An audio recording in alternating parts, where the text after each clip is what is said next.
வணக்கம், நான் doctor Kumaresan, dermatologist, Coimbatore ஆர்எஸ்புரமில் கியூட்டி ஸ்கின் கிளினிக்கில் ப்ராக்டிஸ் பண்ணிகிட்ருக்கேன். இன்றைக்கி உங்களுக்கு நான் ஒரு ஸ்கின் கேர் பற்றி ஒரு அவேர்னஸ் கொடுக்க போகிறேன்.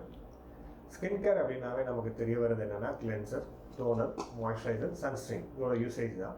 இதை பற்றி நம்ம எப்படி தெரிஞ்சுக்கிறோம்? நம்ம ஆன்லைன் போகிறோம், சர்ச் பண்ணுறோம், சிடிஎம் நம்ம போட்டோம்னா we have a lot of products நிறைய மார்க்கெட்டில் இருக்குது, ஆட்ஸ் நிறையா வருது, செலிபிரிட்டிஸ் நிறையா என்டோஸ் பண்ணுறாங்க. இப்போ அவைலபிள் ப்ராடக்ட்ஸை நம்ம எப்படி சூஸ் பண்ணணும்? இது ஒரு பெரிய குழப்பம் தான் நிறைய பேருக்கு. எல்லாத்துக்குமே சிடிஎம் தேவையா? யாருக்கு தேவை? யார் இதெல்லாம் பண்ணக்கூடாது அப்படிங்கிற ஒரு அவேர்னஸ் பற்றி தான் நான் இன்றைக்கி பேச போகிறேன்.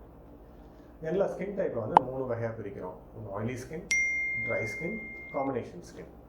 ஒவ்வொரு ஸ்கின்னுக்கு ஒவ்வொரு மாதிரி நம்ம ஸ்கின் கேர் பண்ணணும். இப்போது ஃபார் எக்ஸாம்பிள் ஆயிலி ஸ்கின் இருக்கிறவங்க எடுத்துட்டோம்னா இவங்களுக்கு ஒரு கிளென்சர் யூஸ் பண்ணணும். இந்த கிளென்சர் வந்து அந்த ஆயில் செக்ரேஷனை கம்மி பண்ணுறதுக்கான கிளென்சர் தான் அது. கிளென்சர்ஸே நிறைய டைப்ஸ் இருக்குது. ஆயிலி ஸ்கின் இருக்கிறவங்க கிளைகோலிக் ஆசிட் இல்லை சாலிசிலிக் ஆசிட் இருக்கிற ஃபேஸ் வாஷ் நம்ம யூஸ் பண்ணோம்னா அந்த ஆயில் செக்ரேஷன் கொஞ்சம் கம்மியாகும், அந்த sebum ப்ரொடக்ஷனும் கம்மியாகும். ஆயிலி ஸ்கின் இருக்கிறவங்க multiple times in day face wash பண்ணணும். ஒரு நாளைக்கு மினிமம் 2 times or 3 times இந்த கிளென்சர் யூஸ் பண்ணி ஃபேஸ் வாஷ் பண்ணணும். இவங்க ஆயிலி ஸ்கின் இருக்கிறவங்களுக்கு டோனர் கண்டிப்பாக யூஸ் பண்ணணும், at least 2 times, morning and night. டோனர்லேயே நிறைய டைப் இருக்குது, நிறைய வெரைட்டிஸ் இருக்குது. பேசிக்கலாக டோனர் அப்படின்னா நம்ம ஹைஃபை டோனர்ஸ் போகணும்னு அவசியம் இல்லை. ரோஸ் வாட்டர் மட்டுமே போதும். That's a good toner. Rose water இந்த 2 or 3 ட்ராப்ஸ் எடுத்து ஒரு காட்டன் பால்ஸில் அப்ளை பண்ணி ஃபேஸ் ஃபுல்லாக வைப் பண்ணி விட்டோம்னா நல்லாவே ஒரு டோனிங் எஃபெக்ட் கிடைக்கும். போர்ஸை க்ளீன் பண்ணுவது, ஸ்கின்னை ஒரு டைட்டன் எஃபெக்ட் கொடுக்கும். இது அந்த போர்ஸை பார்க்குறதுக்கு போர்ஸையும் கம்மி பண்ணி கொடுக்கும். Next moisturisers. ஆயிலி ஸ்கின் இருக்கிறவங்களுக்கு மாய்ஸ்சரைசர் தேவையில்லை. அவங்களுக்கு நார்மலாகவே செக்ரேட் ஆகிற ஆயிலே சஃபிஷியன்ட். அது இல்லாமல் எக்ஸ்ட்ரா மாய்ஸ்சரைசர் போட்டோம்னா ஃபேஸ் இன்னும் ஆயிலியாக காமிக்கும், பிம்பிள்ஸ் ஜாஸ்தி பண்ணிடும். தென் கொமிடோன்ஸ்னு சொல்லுவோம், நிறையா ஒயிட் ஹெட்ஸ், பிளாக் ஹெட்ஸ் வந்துடும். ஸோ ஆயிலி ஸ்கின் இருக்கிறவங்க மாய்ஸ்சரைசர் யூஸ் பண்ணாதீங்க. அதுவும் பர்டிகுலராக சம்மரில் மாய்ஸ்சரைசர் பக்கம் போகவே வேண்டாம். வின்டரில் நீங்கள் மாய்ஸ்சரைசர் யூஸ் பண்ணலாம், பட் ஓன்லி அந்த ஸ்பாட்ஸ் எங்கெங்கெல்லாம் ட்ரையாக இருக்கும் ஃபேஸ் வாஷ் பண்ணதுக்கப்புறம் அதை மட்டும் டச் பண்ணி விடுங்க. சில பேருக்கு ஃபேஸ் வாஷ் பண்ணோன்னே ட்ரையாக இருக்க மாதிரி இருக்கும், ஆனால் கொஞ்ச நேரத்தில் ஆயில் செக்ரேஷன் ஜாஸ்தி ஆகிடும். இந்த மாதிரி இருக்கிறவங்களும் மாய்ஸ்சரைசர் யூஸ் பண்ண வேண்டாம். தென் ஃபைனலாக சன்ஸ்க்ரீன். ஆயிலி ஸ்கின் இருக்கிறவங்களுக்கு சன்ஸ்க்ரீன் நம்ம எப்போ யூஸ் பண்ணணும் அப்படின்னா ஒரு மோர் தேன் 15-20 minutes சன்லைட்டில் எக்ஸ்போஸ் ஆகும் அப்படின்னா ஒரு சன்ஸ்க்ரீன் நம்ம யூஸ் பண்ணிக்கலாம். சன்ஸ்க்ரீன் அப்ளை பண்ணுறது அட்லீஸ்ட் ஒரு 20 minutes பிஃபோர் நம்ம வெளியில் கிளம்புறதுக்கு முன்னாடி அப்ளை பண்ணணும். அதுதான் லாஸ்ட் ப்ராடக்ட். நம்ம ஏதாவது மாய்ஸ்சரைசரோ இல்லை மேக்கப்போ போட்டிருந்தோம்னா சன்ஸ்க்ரீனை கடைசியாக அப்ளை பண்ணணும். ஆயிலி ஸ்கின் இருக்கிறவங்க சன்ஸ்க்ரீனை வந்து ஜெல் பேஸ்ட் சன்ஸ்க்ரீன் யூஸ் பண்ணலாம். ஒரு மேட் ஃபினிஷ் சன்ஸ்க்ரீன்ஸ் இருக்குது, நான் கொமிடோஜெனிக் சன்ஸ்க்ரீன்ஸ்னு சொல்லுவோம். இப்போ அந்த மாதிரி சன்ஸ்க்ரீன்ஸ்லாம் பிம்பிள்ஸ் அக்ரவேட் பண்ணாது. ஸோ ஆயிலி ஸ்கின் இருக்கிறவங்க சன்ஸ்க்ரீன் யூஸ் பண்ணுறப்போ ஜஸ்ட் லைக் ஒரு சன்ஸ்க்ரீன் எடுத்து யூஸ் பண்ண வேண்டாம். சூஸ் பண்ணுங்கள் ஜெல் பேஸ்ட் இல்லை மேட் ஃபினிஷ் சன்ஸ்க்ரீன், நான் கொமிடோஜெனிக் சன்ஸ்க்ரீன் யூஸ் பண்ணிங்கன்னா அவங்களுக்கு பிம்பிள்ஸ் ஜாஸ்தி வராது. நெக்ஸ்ட் டைப் வந்து ட்ரை ஸ்கின். இந்த dry skin another extreme. Oily skin இருக்கிறவங்க ஒரு எக்ஸ்ட்ரீம்னா ட்ரை ஸ்கின் இருக்கிறவங்க அனதர் எக்ஸ்ட்ரீம்.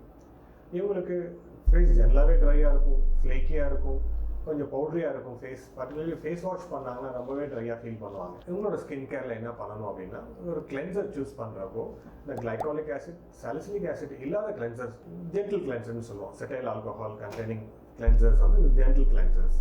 இந்த மாதிரி ஃபேஸ் வாஷ் யூஸ் பண்ணாங்கன்னா அவங்க ட்ரைனஸ் ஜாஸ்தி ஆகாது ஃபேஸ் வாஷ் பண்ண உடனே. சோப்ஸும் அவங்க வந்து ஜென்டில் பார் சோப்ஸோட லிக்விட் சோப்ஸ் யூஸ் பண்ணிக்கலாம். வாஷ் பண்ண உடனே இவங்க ஒரு மாய்ஸ்சரைசர் கண்டிப்பாக போடணும். மாய்ஸ்சரைசர்ஸ்லேயே நிறைய வெரைட்டி இருக்குது. ட்ரை ஸ்கின் இருக்கிறவங்க they can choose what ever they like. நம்ம ட்ரை பண்ணி பார்க்கலாம், பெரிய ஒரு எஃபெக்ட் ஒன்றும் ஆகாது, இவங்களுக்கு பெரிய பிரேக் அவுட்ஸும் ஒன்றும் வராது. ஸோ வாஷ் பண்ண உடனே ஒரு மாய்ஸ்சரைசர் ஃபுல் ஃபேஸ் அப்ளை பண்ணிக்கலாம். இவங்க ட்ரை ஸ்கின் இருக்கிறப்போ நம்ம டோனர் யூஸ் பண்ணக்கூடாது. டோனர் போட்டோம்னா ஒன்றுமே ஸ்கின் ட்ரை ஆகிடும். ஸோ ட்ரை ஸ்கின் இருக்கிறவங்க டோனர் அவாய்ட் பண்ணுங்கள். பட் ரொம்ப போர்ஸ் இருக்குது இல்லை ரொம்ப ஒயிட் ஹெட்ஸ் இருக்குது, எண்ட் ஆஃப் த டே கொஞ்சம் ஆயிலியாக இருக்குதுன்னு ஃபீல் பண்ணாங்கன்னா இவங்க மட்டும் once a day toner use பண்ணலாம் ட்ரை ஸ்கின் இருக்கிறப்போ. Otherwise dry skin always avoid the toner. And sunscreen application dry skin இருக்கிறவங்களுக்கு லோஷன் பேஸ்ட் சன்ஸ்க்ரீன் போட்டுக்கலாம், ரொம்ப ஆயிலியாக தெரியாது. Gel based or matte finish sunscreen போட்டிங்கன்னா இன்னுமே கொஞ்சம் ஸ்கின் ட்ரையாக காமிக்கும். அதனால் கொஞ்சம் லோஷன் பேஸ்ட் சன்ஸ்க்ரீன் போட்டுக்கிறது it's safe and has a good finish நம்ம ட்ரை ஸ்கின் இருக்கிறவங்களுக்கு. அகைன் சேம் சன்ஸ்க்ரீன் அப்ளை பண்ணுறது 20 minutes வீட்டை விட்டு வெளியே போகிறதுக்கு முன்னாடி அப்ளை பண்ணிக்கலாம். ஒன்ஸ் அப்ளை பண்ணிங்கன்னா அதோட எஃபெக்ட் ஒரு அட்லீஸ்ட் 4-5 hours இருக்கும். அதுக்கு மேலே சன்லைட்டில் நின்றீங்கன்னா நீங்கள் ஃபேஸ் வாஷ் பண்ணிட்டு ரீஅப்ளை பண்ணிக்கோங்க. நெக்ஸ்ட் டைப் வந்து காம்பினேஷன் ஸ்கின். இவங்களுக்கு தான் ஒரு கஷ்டமான ஒரு ஸ்கின் சில சமயம் ஆயிலியாக இருக்கும், சில சமயம் ட்ரையாக இருக்கும். இவங்களுக்கு ப்ராடக்ட்ஸ் சூஸ் பண்ணுறதுங்கிறது வந்து ரொம்ப ஒரு டிஃபிகல்ட் சுச்சுவேஷன் தான். இந்த எல்லா ப்ராடக்ட்ஸ்லையுமே வந்து oily skin type, dry skin type, combination டைப்னு தனித்தனியாக ப்ராடக்ட்ஸ் இருக்குது. அது ஒரு கைடாக நம்ம வச்சுக்கலாம். காம்பினேஷன் ஸ்கின் இருக்கிறவங்க எப்பவுமே ஒரு டெர்மட்டாலஜிஸ்ட்டை பார்த்துட்டு அவங்க அனலைஸ் பண்ணிவிட்டு என்ன மாதிரி ப்ராடக்ட்ஸ் வேணுங்கிறத வந்து டெர்மட்டாலஜிஸ்ட் அட்வைஸை சூஸ் பண்ணிக்கலாம். இவங்களுக்கு கிளென்சர்ஸ் யூஸ் பண்ணலாம். சில சமயம் நம்ம glycolic acid, salicylic acid based cleanser use பண்ண வேண்டியிருக்கும். சில சமயம் வின்டரில் இந்த மாதிரி காம்பினேஷன் ஸ்கின் இருக்கிறவங்களுக்கு இந்த sterile alcohol based cleansers use பண்ண வேண்டியிருக்கும். அவங்க கிளைமேட்டுக்கு தகுந்த மாதிரி நம்ம கிளென்சர்ஸ் மாற்றிக்க வேண்டியிருக்கும். இதை சூஸ் பண்ணுறது ஒரு டெர்மட்டாலஜிஸ்ட் அட்வைஸ் எடுத்துக்கிட்டிங்கன்னா இன்னும் பெட்டராக இருக்கும் உங்களுக்கு.